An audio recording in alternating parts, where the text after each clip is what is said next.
Olá, boa tarde. O Prêmio Inovari chega em sua 20ª edição. O Supremo Tribunal Federal premiou na manhã de hoje as melhores práticas do judiciário brasileiro. Eu sou Carlos Eduardo Cunha e esse é um dos destaques do Jornal da Justiça de hoje. Vamos aos demais. O Conselho Nacional de Justiça aprova a criação do Fórum Nacional de Enfrentamento à Violência contra a Mulher. Judiciário mais célere. No Tribunal de Justiça do Ceará, robôs trabalham para executar despachos iniciais na área de execução fiscal em apenas 30 segundos. E ainda, reportagem especial do Tribunal Superior do Trabalho mostra o caminho percorrido pelos processos até o julgamento em última instância.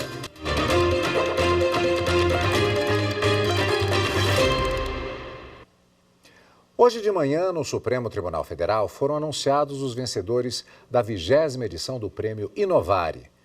Desde 2004, foram premiadas mais de 7.000 práticas do judiciário brasileiro de todo o país. O repórter Bruno Silveira acompanhou a cerimônia e tem outras informações. Bruno, boa tarde. Oi, Cadu. Boa tarde a você e a todos que nos acompanham. Olha, a cerimônia do Prêmio Inovari, ela está chegando ao final aqui. Teve um pequeno atraso, mas no decorrer da cerimônia, então, várias práticas, várias iniciativas que se destacaram dentro do Poder Judiciário Nacional foram premiadas aqui.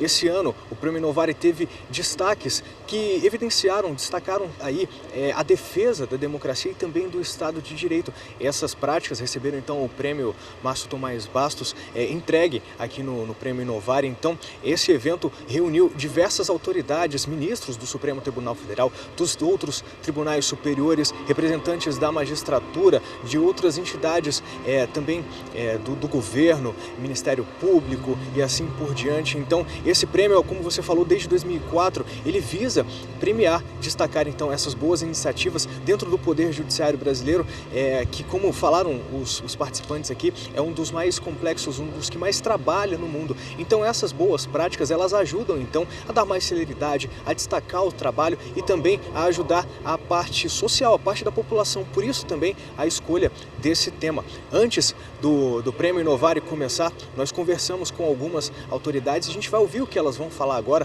Conversamos, por exemplo, com o presidente do Supremo Tribunal Federal, o ministro Luiz Roberto Barroso, que destacou então essa premiação do Prêmio Inovari e destacando também essas boas práticas que a cada ano elas se renovam. Então vamos ouvir o que disse o presidente do STF, ministro Luiz Roberto Barroso. O Prêmio Inovari, como o nome sugere, ele identifica boas práticas em diferentes segmentos do Poder Judiciário, de juízes, de tribunais, Ministério Público, Defensoria Pública, práticas que estejam avançando a aplicação da justiça, o acesso à justiça e que possam ser replicadas em outras partes do país. O Brasil tem um poder judiciário com 80 milhões de processos e talvez seja um dos poderes judiciários mais produtivos do mundo e, evidentemente, a identificação de boas práticas faz grande diferença e de grande utilidade para o funcionamento do poder judiciário. Bom, nós conversamos também com o ex-ministro, o ministro aposentado do STF, Aires Brito, e também com o Sérgio Renaud, diretor do Prêmio Inovari. Vamos ouvi-los também. Este ano nós recebemos o maior número de práticas até hoje no Inovari. Quer dizer, nós batemos o recorde de número de inscrições, recebemos mais de 700 práticas e dentre todas elas nós identificamos duas que representam melhor a defesa da democracia e do Estado de Direito. Nós achamos que é um momento importante de ratificar, valorizar os princípios relativos à democracia e ao Estado de Direito, principalmente depois do que ocorreu no dia 8 de janeiro aqui no Brasil. Por que democracia? Porque a democracia na Constituição é o princípio dos princípios. É o único princípio continente. Formalmente a Constituição é única, lei suprema. Substantivamente só há um princípio continente, a democracia, princípio supremo. É por isso que a lei suprema, Constituição, formalmente, e o princípio supremo, democracia, substantivamente, são entregues à guarda precípua de um Tribunal Supremo. É a trajetória do Supremo para o Supremo. O presidente do Tribunal Superior Eleitoral, ministro Alexandre de Moraes, e o prefeito do Rio de Janeiro, Eduardo Paes, assinaram um acordo para a criação do Museu da Democracia. Acompanhe os detalhes com Rimac Souto. O endereço é a Rua 1º de Março, no centro da cidade, em um dos mais charmosos prédios da capital carioca, a antiga sede do TSE, construída entre 1892 e 1896.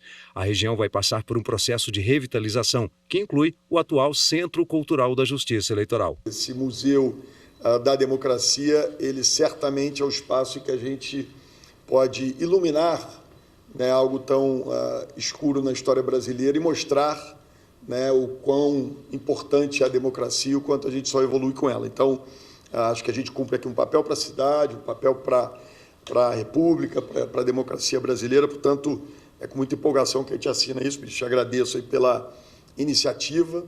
E a Prefeitura vai se dedicar para, o mais rápido possível, poder fazer essa entrega. O presidente do TSE, ministro Alexandre de Moraes, disse que a ideia da criação do museu surgiu em razão dos ataques à democracia. Para contar a história da democracia brasileira, a história desde o início da República, passando pelos vários regimes de exceção e demonstrar, apesar de todos os percalços que tivemos nesses últimos tempos, que as instituições são fortes, que as instituições estão preparadas para a defesa da democracia.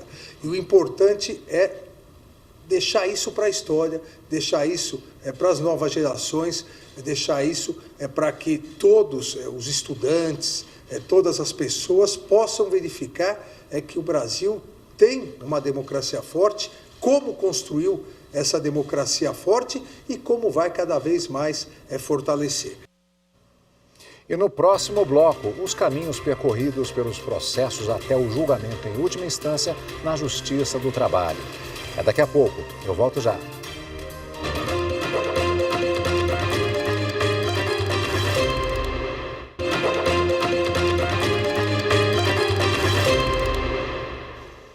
O plenário virtual do STF deve julgar entre os dias 15 de dezembro e 5 de fevereiro Claudinei Pego da Silva. Ele foi preso em flagrante no dia 8 de janeiro dentro do Palácio do Planalto. O réu tem ainda vários registros como posse irregular de arma de fogo, ameaça e dano, além de violência doméstica, fatos considerados para a manutenção da prisão. A equipe do relator das ações penais tomou conhecimento da tentativa de suicídio do réu no último sábado, mas foi informada que o réu passou por exames médicos no Hospital de São Sebastião e já retornou à unidade prisional. Conforme o relato do presídio, o réu não sofreu nenhuma lesão. Em agosto, a defesa do réu pediu a revogação da prisão preventiva, alegando que não havia fatos novos para a manutenção da custódia. Em nenhum momento foi apontada pela defesa questão de saúde e não há nenhum registro nos autos sobre qualquer comorbidade. O Superior Tribunal de Justiça definiu que seccionais da OAB não podem cobrar anuidade de sociedade de advogados. Mais informações com Jéssica Castro. Sob o rito dos recursos repetitivos, a primeira sessão do STJ estabeleceu a tese cadastrada como tema 1179, com o entendimento de que os conselhos seccionais da Ordem dos Advogados do Brasil não podem cobrar anuidade das sociedades de advogados. Para os ministros, a cobrança de anuidade é direcionada às pessoas físicas inscritas na OAB, o que é diferente da sociedade de advocacia, que registra seus atos constitutivos na OAB apenas para efeito de aquisição de personalidade jurídica. O relator dos recursos especiais, ministro Gurgel de Faria, explicou que a personalidade jurídica da sociedade de advogados é adquirida com o registro de seus atos constitutivos no Conselho Seccional, mas esse registro não se confunde com a inscrição feita por advogados e estagiários. Tampouco dá à sociedade o direito de praticar os atos privativos de advogado, conforme definido no Estatuto da Advocacia e da OAB. Com a fixação da tese, poderão voltar a tramitar os processos que estavam suspensos em todo o país, à espera da definição do precedente qualificado. Até outubro de 2023, a Justiça do Trabalho recebeu e julgou quase 3 milhões de processos. Mas você sabe qual é o caminho percorrido pelos autos até o julgamento em última instância? Esse é o tema da reportagem especial do Tribunal Superior do Trabalho. O repórter Daniel Vasques detalhou cada etapa da tramitação do processo. Vamos acompanhar.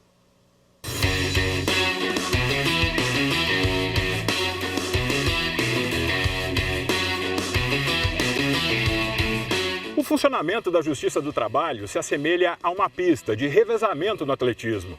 O primeiro bastão é entregue à Vara do Trabalho. É lá que se faz a primeira análise de um processo. Se alguma das partes não concordar com a decisão, o bastão vai para o segundo grau, nos Tribunais Regionais do Trabalho. E se mesmo assim alguém se sentir prejudicado, temos a instância máxima, o Tribunal Superior do Trabalho. O TST uniformiza a jurisprudência trabalhista, ou seja, é ele quem conclui o percurso do processo. Em todo o Brasil, são 1.587 varas do trabalho e 24 TRTs. No Tribunal Superior do Trabalho, 27 ministros compõem a corte, e são eles os responsáveis por julgar os processos em última instância. Quando os processos chegam ao TST, eles são distribuídos aos gabinetes dos ministros por meio de sorteio. Para se ter uma ideia, só este ano, o tribunal recebeu 361 mil novos casos. O critério na distribuição garante imparcialidade e julgamento justo. Por força do regimento interno do TST e também de lei, o CPC prevê isso, não é possível a escolha do julgador quando há mais de um órgão responsável pelo julgamento da questão. Quando chega um caso novo aqui, ele é distribuído eletronicamente por sorteio.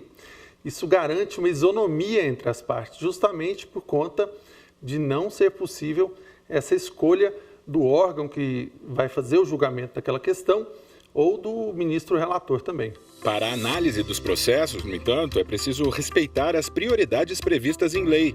Por exemplo, casos em que uma das partes é uma pessoa idosa. No topo da lista vêm as pessoas com mais de 80 anos, em seguida, aquelas acima de 60 anos. Pessoas com deficiência e com doenças graves também têm preferência. Embora na corte haja processos com a tramitação preferencial, existe ainda uma gestão daqueles casos com temas já pacificados no Tribunal Superior do Trabalho, com triagem que possibilita um julgamento mais célere. Cada gabinete define a ordem de julgamento. Costumo falar que é como uma prova de concurso. Você soluciona primeiro aquelas questões que são mais pacíficas, mais tranquilas, que o Tribunal Superior do Trabalho já tem uma jurisprudência firmada, e depois, com mais tempo, e esses primeiros casos representam ali 90% dos casos, depois, com mais tempo, você vai estudar os casos mais específicos ou que ainda não tem jurisprudência, discutir com o ministro também vai decidir aquela questão com mais vagar, porque se trata de questões novas ou de questões mais complexas. Como o TST é o último tribunal em que se pode recorrer de um caso, o tempo de apreciação acaba sendo maior. Hoje, a duração média de tramitação está em 626 dias, desde a data de chegada do processo até a data da baixa. Mas não há uma regra simples do prazo de julgamento. O julgador pode se deparar com a análise de temas que exigem debates mais complexos, que demandam mais tempo para a análise da convicção de quem julga. A missão do Tribunal Superior do Trabalho é pacificar o entendimento acerca da aplicação da legislação trabalhista no âmbito nacional. Então, os casos chegam ao Tribunal Superior do Trabalho e normalmente são examinados primeiro pelas 8 turmas do TST e se houver divergência entre essas turmas, aí a questão sobe, por exemplo, para a SDI, por via de recurso de embargos, e a SDI vai pacificar essa questão. Há algumas questões que são mais relevantes e aí elas são afetadas ao Tribunal Pleno, e pode acontecer, inclusive, o sobrestamento dos casos idênticos para aguardar aquela decisão. Saiu a decisão do Tribunal Pleno, aí é aplicada aquela tese fixada pelo Tribunal Pleno a esses casos que ficaram pendentes e gera uma pacificação sobre aquela matéria. Além dos julgamentos presenciais, para agilizar o trâmite processual, o Tribunal Superior do Trabalho conta com o plenário virtual, uma plataforma online na qual os ministros apresentam os votos e os advogados podem se manifestar. Outra alternativa que tem sido cada vez mais incentivada no TST é a conciliação. A qualquer momento, os envolvidos podem decidir resolver os impasses com base no consenso. A mediação é feita pela Corte e, assim que o acordo é firmado e cumprido, o processo é finalizado para viabilizar a execução dos direitos reconhecidos em juízo. Basta que a parte entre na plataforma do TST, disponível no QR Code que aparece aqui na tela. Entre fevereiro e novembro deste ano, o Centro Judiciário de Solução de Conflitos do Tribunal realizou 1.347 conciliações. Mais de 240 milhões de reais foram pagos em acordos trabalhistas. Essa eficiência é reconhecida pelo Conselho Nacional de Justiça. Em 2022, o Tribunal Superior do Trabalho superou a meta de julgar o mesmo número de processos recebidos no ano corrente em 112%. Não é à toa que o TST é o Tribunal da Justiça Social.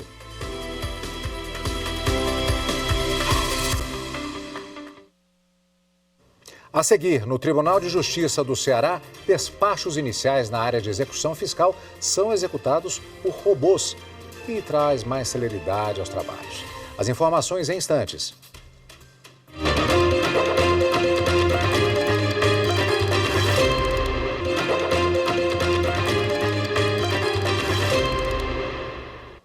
O Conselho Nacional de Justiça aprovou hoje a criação de um fórum permanente para coordenar a política judiciária de combate à violência contra a mulher.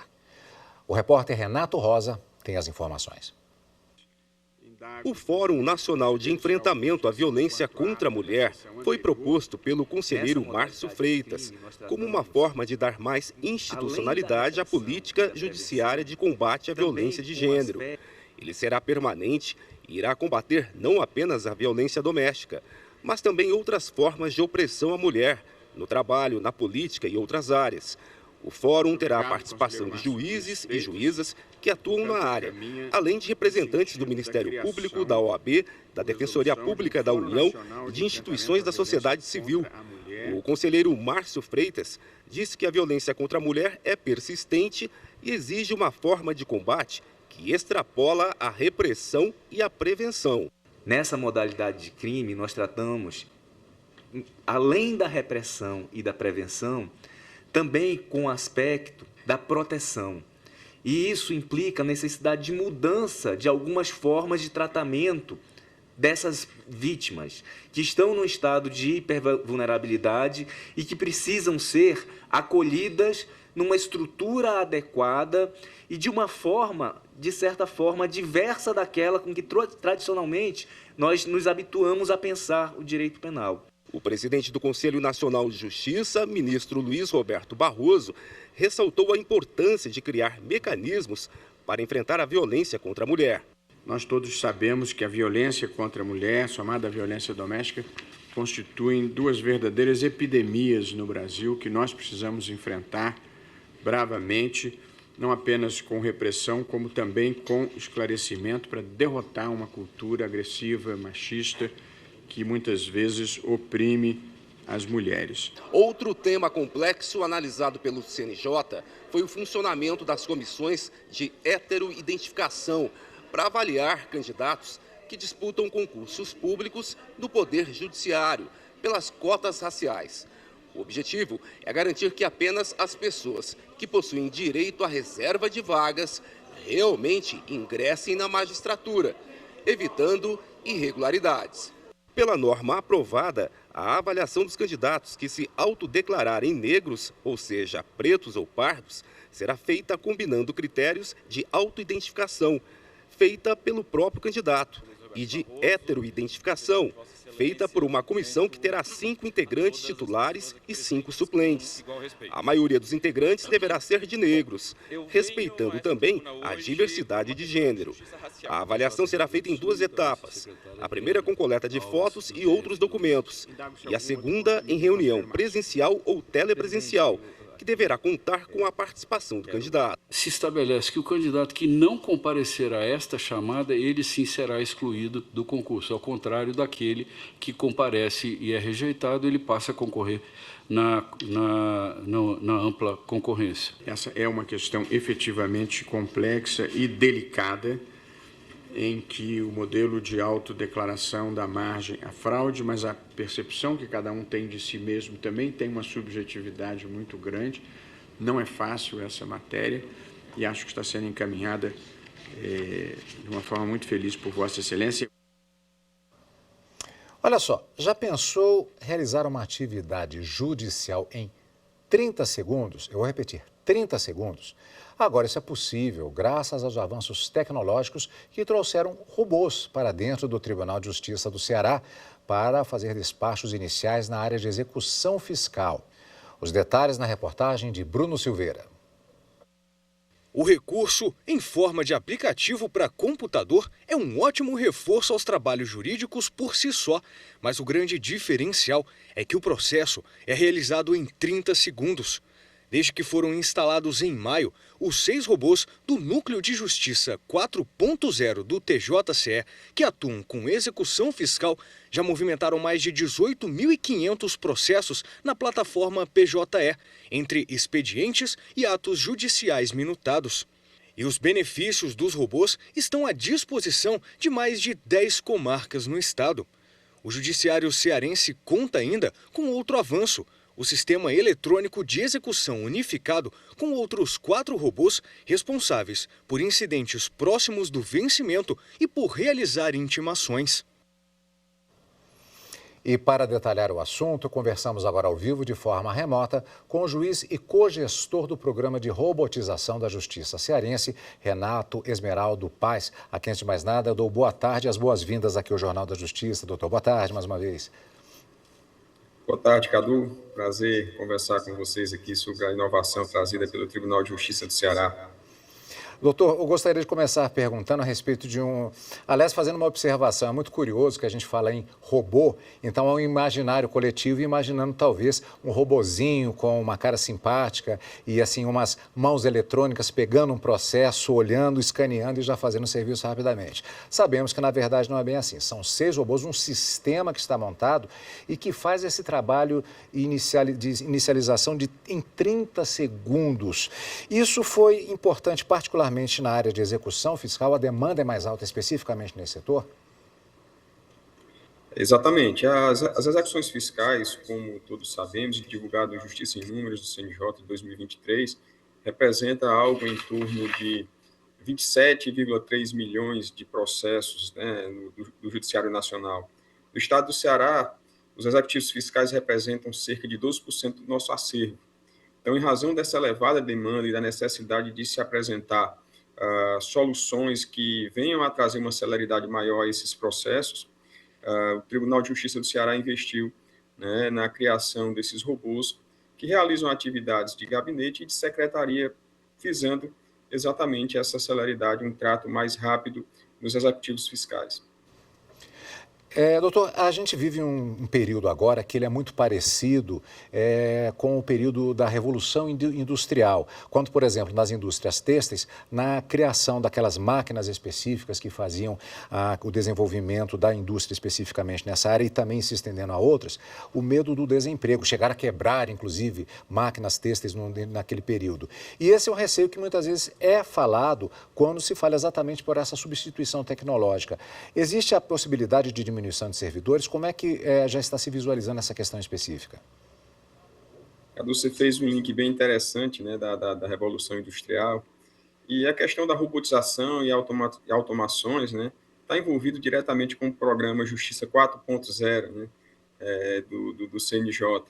Então, não há a ideia de robotização, de automação de atividades, qualquer perspectiva de substituição de pessoal. Os robôs não vêm com essa finalidade de substituir o pessoal. Pelo contrário, eles vêm como uma forma de colaborar. Os robôs realizam atividades repetitivas. Como a gente sabe, eles não pensam, eles apenas replicam os cliques, seguem um script pré-determinado no momento da sua constituição. Então, eles fazem atividades repetitivas e que causam impacto na secretaria de vaga. Então, não há essa perspectiva de substituição de pessoal. Pelo contrário, ele colabora fazendo com que o servidor vá se dedicar a atividades mais complexas, que exijam um pouco mais de conhecimento, ao invés de realizar atividades meramente repetitivas.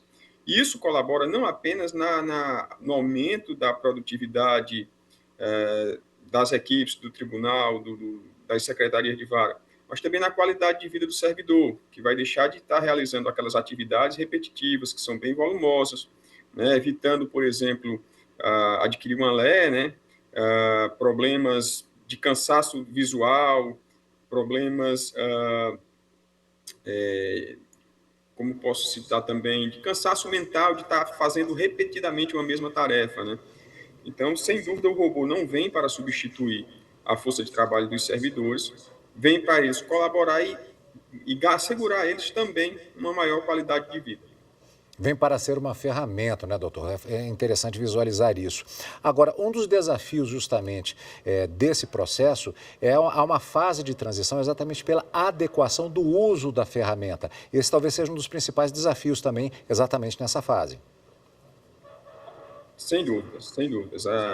Todo esse processo de criação do robô, ele é realizado por uma equipe de desenvolvedores do tribunal, mas também com a equipe, digamos, negocial, né, que entende da parte jurídica e que vai com eles desenhando o passo a passo. Como é que eu, servidor, eu, magistrado, vou realizar determinada tarefa, abrindo o sistema, indo em determinada funcionalidade, realizando um clique.